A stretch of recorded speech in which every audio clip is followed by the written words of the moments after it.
Someone here could be craving for this. Parang medyo matagal-tagal na rin siya ritong nag-aasam ng success, no? Or nag-aasam ng parang kaginhawaan sa life. Or let's say, kaginhawaan sa isang sitwasyon. Yeah. Nakuha tayo rito, even though this is a positive card, as you can see, ang napavibe natin na energy, someone longs for this. And when we say long, no?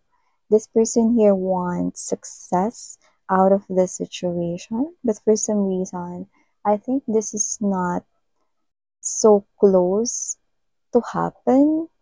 Yan, no? What's really going on here? Because I think someone here craves for success, pero parang hindi niya ito nakukuha. Could be dealing with someone here na nagkaroon kayo ng gap sa isa't isa. Pwedeng emotionally or pwedeng physically. Because I saw the World card energy. Maraming laman yung thoughts niya, no? Marami siya ritong iniisip. Okay?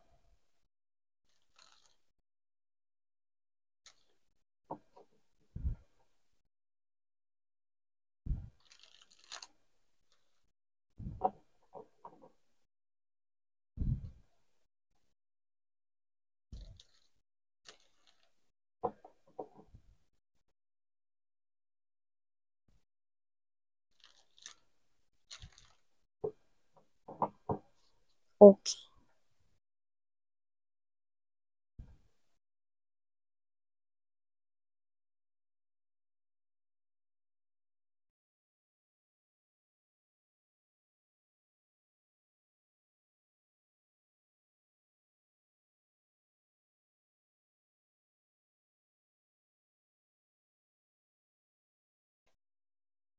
Oh.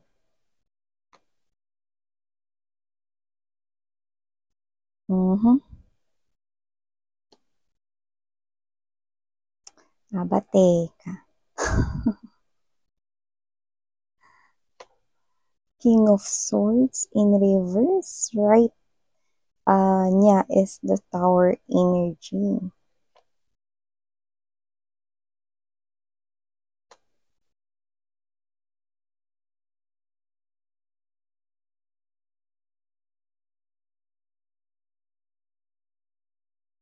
Mm-hmm. Bottom of the deck, Six of Swords, Ten of Wands in reverse, and the Four of Coins in reverse. So, hi and hello there, collective. Thank you so much. Hi, newbies or new subscribers.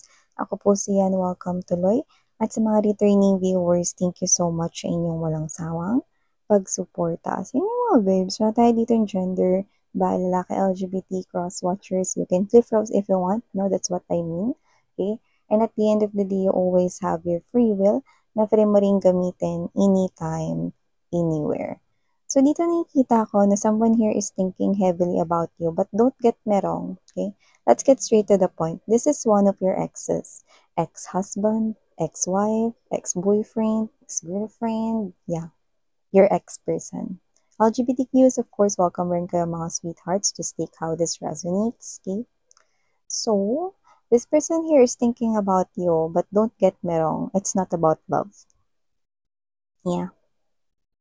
Hindi ka niya iniisip dahil mahal ka niya or dahil nagpa-fantasize siya dito na makipagbalikan sa'yo.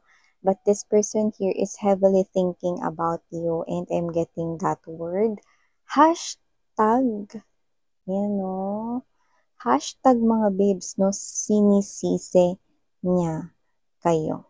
Yan no. Alam mo ba na ang nakuha kong mensahe dito with this Temperance in reverse and there's this Eight of Cups right here. Yan, no? Eight of Swords and the Five of Cups. Kung naging perfect husband, wife, or naging perfect girlfriend, boyfriend ka lang, hindi sana ako aalis sa connection natin. Yan, no? But I'm getting that this person here finds you not enough daw, So ano to, this person here is sinisisi ka niya dahil hindi ka perfect. Siya, naging perfect ba siya sa inyong connection? Alam mga babe, tayo ko sinasabi, sa isang relationship, parang bangka yan. Dulo-dulo kayo dyan o kaya parehas na balanse dapat yan para hindi tumagilid yung bangka at hindi lumubog yung bangka, no? Kailangan may pantay na equal give and take dito. Yes, you heard it right. Pantay na equal pa. So there must be a reciprocity or equal na give and take or same page dapat kayo. But this person here is blaming you. Blaming you. Why oh why? Because this person here with the King of Swords energy in reverse. This person here, sinisisi niya kayo sa mga kamalasan with the Tower energy, Ten of Swords, no? Sa kamalasan na dinadanas niya ngayon dahil nagawa niya raw na mag-betray sa inyo dahil kasalanan ninyo. Aba, teka nga, no? Diba? Hindi ako makapaniwala dito sa person na to, no? Nakakaloka siya. So, kung sino man tong energy na to, no? Sinisisi niya kayo sa mga kamalasan na nangyayari sa buhay niya ngayon. May mga sitwasyon dito na parang nagsusulputan, no? All of a sudden sa kanyang buhay at naniniwala siya rito na dahil yun sa'yo. Ang person na to mga babes, no? Ay sinisisi kayo kasi kung naging perfect lang, aba, talaga naman. Kung naging perfect, yeah, I'm getting that word perfect, okay? Kung naging perfect lang daw kayo, hindi siya rito mga babes na aalis sa inyong connection. So, bahala na kayo, ano bang nangyari? Ba't siya umalis dito? Kasi sinasabi niya rito that you are not enough. Maybe yung iba sa inyo, no, nakakainis to ng mga sasabihin kong susunod, pero ito yung mga nasa thoughts niya. Okay? Kung naging mas maganda ka lang daw, naging mas gwapo ka lang daw, kung naging mas sexy ka lang daw, no? Kung naging mas maalaga ka lang daw, kung naging mas maasikaso ka lang daw, lahat na. Kung naging mas ka lang daw, hindi ka daw naiiwanan dito. Aba, teka, diba? Ikaw ba naging perfect husband, perfect wife, perfect boyfriend, perfect girlfriend ka ba sa mga collective or nakshis ko for you to be able to tell that here, I'm the mother, Yeah, I'm your mother here, mga babes, no? And I will not allow this individual right here to just disrespect you, tell you not that you are not enough because okay, alam ko, human beings, wala talagang perfect. Only God is perfect. So, this person here must not demand na dapat naging perfect kayo, okay? While he or she is also not showing na naging perfect siya sa loob ng inyong relationship, no? Ano to? Ibig sabihin, wala siya ritong ginawang mali? Ibig sabihin, lahat ng ginawa niya rito tama? Ibig sabihin, lahat ng ginawa niya rito na satisfied, na kontento kayo sa kanya. Kahit nga, hindi siya perfect, you love this person here even at his or her worst. But this person here left you. Why? Kasi posibleng nakakita siya ng mas maganda sa paningin niya. No? Mas gwapo sa paningin niya. Mas angat sa paningin niya. Mas successful sa paningin niya. What? Okay? Instead of pointing fingers sa kanyang sarili, na isisi niya yung blame sa kanyang sarili, bakit nangyayari itong mga tinutukoy niyang kamalasan daw ngayon sa buhay niya, no? Halo-halo, mekos-mekos na yan, no? Sinisisi ka niya, ba't niya nakukuha lahat? Okay? So, ibig sabihin, alam niya na natatanggap niya ang kaparusahan na to dahil iniwan niya kayo.